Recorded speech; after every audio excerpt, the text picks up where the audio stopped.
Você já parou para pensar em como a forma que você lida com seu dinheiro atualmente pode impactar o seu futuro?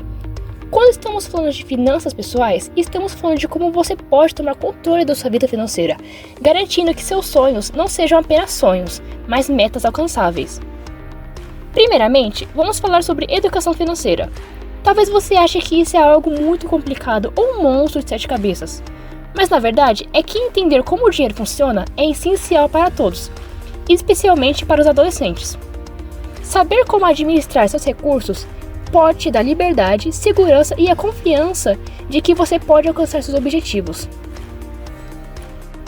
Uma das primeiras coisas que é muito importante para aprendermos as finanças é entender a diferença entre necessidade e desejo. Quando você vê assim por fora, parece algo simples, mas na prática essa distinção pode fazer toda a diferença na forma como você gasta o seu dinheiro. As necessidades são aquelas coisas que não podemos abrir mão, como alimentação, moradia e saúde. Por outro lado, os desejos são aqueles que queremos, mas não são essenciais para a sobrevivência, como por exemplo aquele tênis de marca que você sonha em ter, aquele celular que acabou de sair, ou mesmo besteirinhas que você compra no dia a dia. Por isso, aprender a priorizar o que é realmente importante é o primeiro passo para evitar dívidas e o estresse financeiro.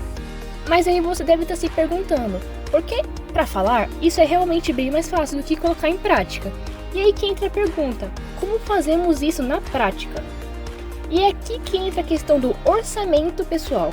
Um orçamento é um mapa que basicamente você cria para te ajudar a guiar as suas finanças. Basicamente te ajudando a planejar seus gastos e economizar para o futuro. A gente sabe que a gente não vai viver apenas só do que a gente precisa, aquela necessidade, que é a alimentação, a moradia. A gente precisa também satisfazer nossos desejos. E é por isso que é essencial a gente criar um orçamento pessoal, a gente conseguir criar essa balança entre o que é realmente necessário e o que se torna nosso desejo. E é por isso que a gente cria um orçamento, para que a gente consiga conciliar isso de forma consciente e planejada. Mas e aí, você, atualmente, se sente preparado para dar início aos primeiros passos da sua jornada financeira? Você, enquanto jovem, já parou para pensar na sua renda? Como gerenciar ela de forma eficaz? Ou que ela pode ser muito mais que o salário do seu trabalho ou um dinheiro que você ganha mensalmente dos seus pais, por exemplo? Nesse tópico, vamos abordar sobre renda e trabalho. Quais os tipos de renda e como a qualificação profissional do jovem pode ser um impulsionador para o aumento da renda. Ok, mas qual a definição de renda? Renda ou receita pode ser definida como todo o valor que entra na sua conta todos os meses, o qual pode entrar como salário que você recebe pelo seu trabalho ou de formas externas, como benefícios de previdência privada ou pública, atividades autônomas, pensões em geral ou rendimentos por meio de patrimônio, por exemplo. Diante da definição e exemplos acima, podemos falar sobre os tipos de renda e também um exemplo prático para os jovens. Renda passiva. Renda passiva é a geração de receita que não é atribuído trabalho constante, e sim uma fonte que continuará gerando dinheiro, independentemente do esforço do indivíduo. Um exemplo disso são os investimentos. Renda ativa. Diferente da renda passiva, a renda ativa é todo o valor obtido por meio do esforço do seu trabalho. A exemplo disso tem-se o seu salário. Uma exemplificação prática para jovens que pode ampliar ainda mais o conhecimento são os bicos aos fins de semana. Se você faz um bico aos fins de semana ou vende algum produto online, você está gerando renda ativa e futuramente pode pensar em algo para renda passiva. Qual a importância da qualificação profissional para os jovens? A qualificação profissional é crucial para os jovens, pois amplia suas oportunidades no mercado de trabalho, desenvolve habilidades técnicas e comportamentais e promove maior autonomia financeira. Isso se torna um diferencial importante para o sucesso e a estabilidade em um mercado competitivo.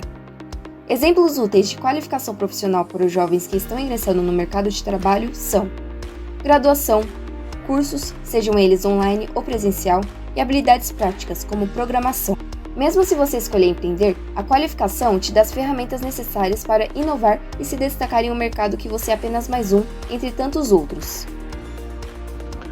Mas quanta mudança, quantas vozes, quantos estilos para passar informações, não acha? Pois bem, depois de nossa amiga Bruna introduzindo o nosso vídeo, em sequência a Caroline falando de salário e tudo mais, vamos resgatar um pouco sobre orçamento pessoal. Como se faz um? Começamos pelos ingredientes. Você vai precisar de um caderno e uma caneta, ou, caso você seja moderno, uma tabela no Excel basta. E depois, vamos passar pela primeira fase, o de localizar seus gastos. Você vai, durante um mês, fazer uma tabela com as seguintes colunas: nome, valor, categoria e data. No nome você vai, adivinha, nomear seus gastos. Vamos fazer um exemplo. Eu comprei um sapato, então o nome do gasto é sapato. Em seguida, no valor, você colocará o quanto você gastou no produto ou serviço nomeado. Vamos imaginar que no sapato eu gastei R$200. Na categoria, você colocará o que o gasto é. É algo para seus estudos, é lazer, é importante, investimento, alimentação, você que decide. Ainda no sapato seria vestimenta ou roupas, sei lá. Mas um que é muito importante é a categoria de gastos fixos, que são gastos que você sempre terá que debitar. Por exemplo, a mensalidade na academia. É um exemplo de um gasto fixo. E por fim, você datará quando gastou com um produto ou serviço localizado. E isso por um mês inteiro, viu? Depois, só depois, você vai somar as categorias. Ou seja, todos os gastos de alimentação, lazer, saúde, etc. Assim, você terá exatamente quanto gastou e em que gastou. Já no próximo mês, você saberá de antemão o quanto você terá que reservar para os gastos fixos e o que você pode balancear nas categorias variáveis. Rápido e satisfatório. Foi o que ela disse. Mas acho que havia no morango, amigão? Me poupe, ou melhor, se poupe. Se você não utilizar seu dinheiro de forma inteligente, você pode localizar ele quanto quiser. Ele sempre vai estar bem longe de você. Por isso é importante a gente, olha só, poupar. Caraca, que roteiro poético! Mas é sério, existem duas coisas muito importantes para a saúde financeira: a poupança e o investimento. E principalmente falar que não, os dois não são as mesmas coisas. Apesar de comumente confundirmos, a poupança está relacionada a um dinheiro que se guarda para conseguir alguma coisa. Já o investimento é um dinheiro que se guarda para conseguir algo também. A diferença é que ele é aplicado, ou seja, é colocado em algum tipo de ativo financeiro para que aumente. A poupança, geralmente, é vista como algo que deve ser feito a curto prazo, tendo em vista que o seu dinheiro vai ficar parado e com o perigo de desvalorizar. Isso não significa que a poupança não seja válida, como muitos gostam de vender por aí, só que ela tende para coisas específicas. O investimento, bom, aí ele é mais complexo, tem muitos. Vou falar dos dois mais famosinhos do pedaço, o CDB e o Tesouro Direto. O CDB, seu nome completo é Certificado de Depósito Bancário, e consiste em basicamente emprestar dinheiro aos bancos. Nossa, como assim? É isso mesmo, os bancos pegam emprestado o seu dinheiro e quando devolvem, vem com juros. Esses juros é o que você arrecada com o investimento. Já o tesouro é basicamente a mesma coisa, só que você empresta para o governo. Antes que você se corra por dentro, esse vídeo é uma introdução e o investimento é muito mais complexo para esse vídeo. Já parou para pensar quantas coisas você comprou que nem precisava tanto assim? Por isso, vamos falar sobre consumo consciente. O que isso significa e como você pode adotar práticas mais sustentáveis e inteligentes na hora de gastar. O que é consumo sustentável? Consumo sustentável na área de finanças são as escolhas que você faz que reduzem o impacto no seu bolso. Para os jovens, às vezes tomar consciência da importância de adquirir práticas sustentáveis pode demorar um pouco, no entanto, nunca é tarde para tal. Então aqui vai algumas dicas de práticas sustentáveis que podem auxiliar no seu controle financeiro. Compra de segunda mão. Roupas e eletrônicos de segunda mão, se estiverem em bom estado, são elementos que podem auxiliar e muito na sua economia pessoal. Escolha de produtos duráveis. Evite comprar coisas descartáveis ou de baixa qualidade. Invista em algo que vai durar mais tempo. Reduza o desperdício. Sempre pense se você realmente precisa de um item novo ou só se pode reaproveitar algo que já tem. Pense antes de gastar. Sempre que for comprar algo, pense se é realmente necessário ou se é apenas um desejo momentâneo, pois as propagandas estão em todos os lugares e muitas vezes te fazem acreditar que você precisa de algo que na verdade não precisa. Então avalie sempre. Use a técnica das 24 horas. Se após esse tempo você realmente necessitar daquele produto, então compre. Consumo consciente é sobre pensar antes de gastar, evitar armadilhas e fazer escolhas mais sustentáveis. Isso sim te auxilia a economizar e cuidar melhor da sua vida financeira. Constantemente pensamos sobre nosso futuro, certo? Mas será que pensamos na vida que levaremos até lá? Os planejamentos que podem ser feitos para evitar alguns obstáculos? Assim, vamos decorrer sobre como o planejamento é essencial para alcançar suas metas, sejam elas de curto, médio ou longo prazo. Legal, mas o que seriam as metas de curto, médio e longo prazo? Metas de curto prazo são aquelas que podem ser atingidas em menos de um ano, como aprender uma nova habilidade em um curso rápido. Já as metas de médio prazo são aquelas que podem ser atingidas de 1 a 3 anos. Por exemplo, tem-se a qualificação profissional em uma faculdade.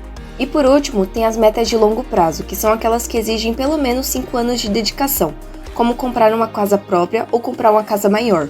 Por que planejar grandes compras enquanto ainda é jovem? Coisas como comprar um carro ou uma casa não são decisões que você toma do dia para a noite. Elas exigem preparo. Por isso, quanto antes você se planejar, melhor. Diante disso, a gente vai dar 2 exemplos de grandes compras de longo prazo. No caso, um carro e uma casa. Carro. Ao ter como necessidade a compra de um carro, lembre-se que ele envolve muitos outros custos, como seguro, manutenção e combustível. Então sempre pesquise os modelos que se encaixam no seu orçamento e planeje os gastos extras que o envolvem. Casa. Muitas vezes, para comprar uma casa, você precisa ter uma boa quantia para dar de entrada. O restante pode ser financiado, mas isso implica em juros e parcelas a longo prazo. Então comece a poupar cedo para a entrada e, se possível, faça simulações de financiamento para entender o valor das parcelas. Um ponto muito importante para ser debatido enquanto ainda é jovem é a aposentadoria. Diante disso, a gente vai debater a importância dela enquanto você ainda é jovem. Quando se é jovem, o momento de se aposentar parece muito distante, mas quanto mais cedo você começar a pensar na sua aposentadoria, melhor e mais preparado para isso você fica. Pois, além de te dar mais tempo para acumular recursos, mais tempo você também ganha para garantir um futuro tranquilo. Diante disso, você pode investir em 2 tipos de previdência, a previdência privada e a previdência pública.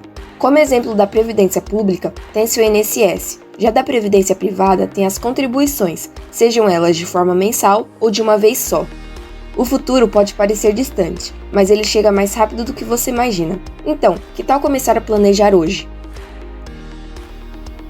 Seguros e proteção financeira. Primeiramente, vamos entender o que é um seguro.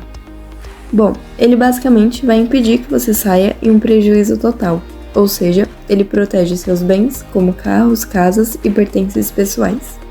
Há vários tipos de seguros. Como exemplo, temos o seguro automóvel, que é quando a seguradora deve cobrir todas as necessidades do proprietário de um determinado veículo.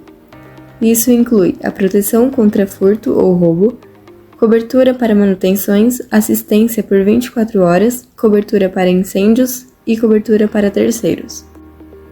Abordando um pouco sobre a proteção contra os imprevistos financeiros, é importante ressaltar que são situações inesperadas, nas quais podem abalar o equilíbrio das finanças tanto empresariais ou pessoais.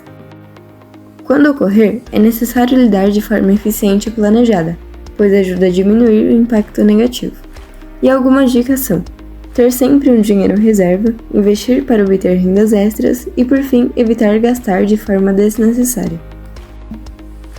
Bom, agora abordando um pouco sobre o imposto, ele é um tributo que ele é pago ao Estado através dos cidadãos, tendo como principal objetivo financiar o setor público e todas as atividades ligadas a ele, sendo os serviços básicos que são de direito da população, como a saúde, a educação, a infraestrutura e a segurança. Diante disso, o pagamento do imposto ele é obrigatório, já que envolve investimentos que a população tem direitos a usufruir, como dito anteriormente, a saúde, a educação, a infraestrutura e a segurança.